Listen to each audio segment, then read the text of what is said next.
Саламатсыздар ма оқушылар? Бүгінгі сабағымызды бастамас бұрын алдымен мына слайдтағы суреттерге назар аударыңыздар. Таңертең оянғаннан бізді сағаттар оятады, ары қарай шәйнегіміздің ысылдаған дыбысы оятады. Одан кейін біз мектепке барған кезде қоңырауды естіп сабақтың басталғанын білеміз. Бізді көптеген дыбыстар қоршап жатады. Сонымен бүгінгі біздің тақырыбымыз дыбыс, дыбыстың сипаттамалары деп аталады. Дәптерімізге осы тақырып жазайық. Дыбыс дегеніміз не? Тербеліс жиілігі 16 герцтен 20 мың герцке дейінгі механикалық толқындар дыбыс толқындары немесе акустикалық толқындар деп аталады. Грекше акустикос дыбыстық деген мағынаны білдіреді. Сонымен 16 герцтен төмен дыбыстар инфрадыбыстар деп аталады. Бұл дыбыстарды адамның құлағы қабылдамайды. Ал 20 мың герцтен артық дыбыстарды ультрадыбыстар деп атаймыз. Бұл дыбыстарды да адам құлағы қабылдамайды. Бұндай дыбыстарды кейбір жануарлар қабылдай алады. Мысалға, жарғанаттар немесе дельфиндер ультрадыбыстар шығарады, немесе оны қабылдайды. Ал пілдер және көгершіндер инфрадыбыстарды қабылдай алады екен. Дыбыс таралу үшін міндетті түрде дыбыс көздері және дыбыс қабылдағыш керек. Және де осы екі аралықта серпімділік қасиеті бар орта болуы тиіс. Ал егер ауасыз бос кеңістікте дыбыс таралады ма? Мынандай тәжірибе жасалған.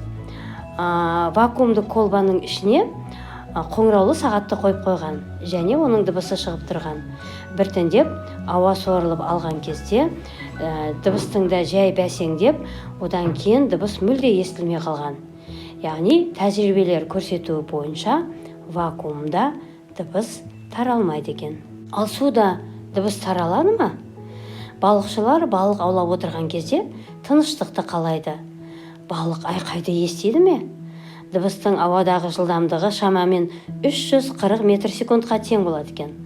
Ал дыбыс суда ауадағымен салыстырғанда 4,5 есе тез таралады екен. Яғни біздің айқайлағанымызды балық та естіп қояды екен. Ал қатты денелерде дыбыстар тарала ма? Ал ондағы жылдамдық қандай болмақ? Қатты денеде серпімді ортаға жатады. Сол себептен бұл жерлерде де дыбыс таралады екен. Дыбыстың қатты денедегі жылдамдығы 6000 метр секунд шамасында болады екен. Сонымен біз дыбыс толқындарының 3 ортада да таралатынын анықтадық. Сонымен дыбыс толқындары бұл бойлық, яғни қума толқындар болып табылады екен. Олар қатты денеде, сұйықта және газда таралады. Дыбыс толқындары таралу үшін міндетті түрде арнайы серпімді орта қажет. Және вакуумда дыбыстың таралмайтынын біз білдік. Дыбыстың таралу жылдамдығын есептеу үшін осы көрсетілген формуланы қолданамыз. Бұл жердегі S жарық көзінен бақылауға шыға дейінгі ара қашықтық, 6 деп отырғанымыз дыбыстың жарық көзінен бақылаушыға дейін жету уақыты. Осы қатынас арқылы біз дыбыс жылдамдығын есептей аламыз. Енді дыбыс толқындарының ұзындығын есептеу үшін лямбда тең V бөлінген нью формуласын қолданамыз. Бұл жердегі лямбда дыбыс толқынының ұзындығы, өткен сабақтарда қарастырдық. V дыбыстың таралу жылдамдығы және нью дыбыс толқындарының жиілігі. Ал дыбыс жылдамдығы сонымен бірге температураға да тәуелді екен. 20 градус Цельсий температурада дыбыстың таралу жылдамдығы ауада 343 метр секунд болады екен. Ал температура артқан сайын дыбыс жылдамдығы да артады. Бұл газ серпімділігінің артуымен түсіндіріледі. Енді дыбысты сипаттайтын шамаларға тоқталайық. Дыбысты келесі шамалар сипаттайды екен. Дыбыс қаттылығы, тон немесе дыбыс биіктігі және тембр. Тембрді басқаша дыбыс бояуы деп атаймыз. Дыбыс қаттылығы белмен және 10 бел децибелмен өлшенеді екен. Бұл Американың өнертапқышы Александр Беллдің құрметіне алынған. Амплитудасы үлкен болған сайын дыбыстың қаттылығы артады екен. Ал керісінше амплитуда аз болса, дыбыс бәсең болады екен. Енді дыбыс тонының биіктігіне тоқталайық. Дыбыс тонының биіктігі тербеліс жиілігіне тәуелді болады екен. Жиіліктің өлшем бірлігін біз осыған дейін де білеміз. Бұл герц және килогерцпен өлшенеді. Тон бұл дыбыс биіктігі, ол тербеліс жиілігімен сипатталады екен. Тербеліс жиілігін біз білеміз, герц және килогерцпен өлшейміз. Тербеліс жиілігі неғұрлым үлкен болған сайын дыбыс тоны да биігірек болады.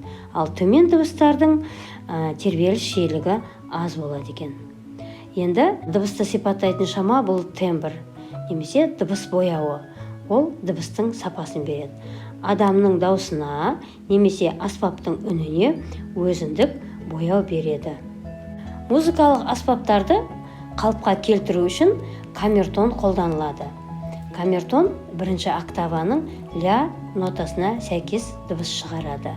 Камертондар тұрақты жиіліктегі дыбысты шығарады екен. Мысалға, ля нотасына сәйкес келетін дыбыс жиілігі 440 герцке тең. Енді дыбыс қаттылығын жаңа айттық, децибелмен өлшейміз дедік. Мысалға, жапырақтың сыбдыры 10 децибел болады екен. Ал реактивті ұшақтардың моторларының шығаратын дыбысы 120 децибелді береді. Сонымен қатар дыбыстың адам денсаулығына да әсеріне тоқталып кетейік. Жоғары жиілікті дыбыс толқындары есту қабілетін төмендетеді екен. 180 децибелден артық дыбыс құлақ жарғағын зақымдайды. Инфрадыбыстар адамның бойында үрей туғызып, денсаулығына кері әсер етеді екен. Және адамның жүрегіне де осы инфрадыбыстар әсер етеді екен. Дыбыс толқындарын пайдалы жақтары да бар. Мысалға, эхолокация ультрадыбыс көмегімен денелердің орнын анықтауға мүмкіндік береді. Ал медицинада ультрадыбыстың көмегімен тістердегі тастарды алып тастайды және ішкі ағзаларды тексеруге қолданылады. Енді тақырыбымызды қорытындай келе, төмендегі сұрақтарға жауап беруді ұсынамын. Бүгінгі алған ақпараттар сіздер үшін пайдалы болды деп ойлаймын. Назарларыңызға рахмет.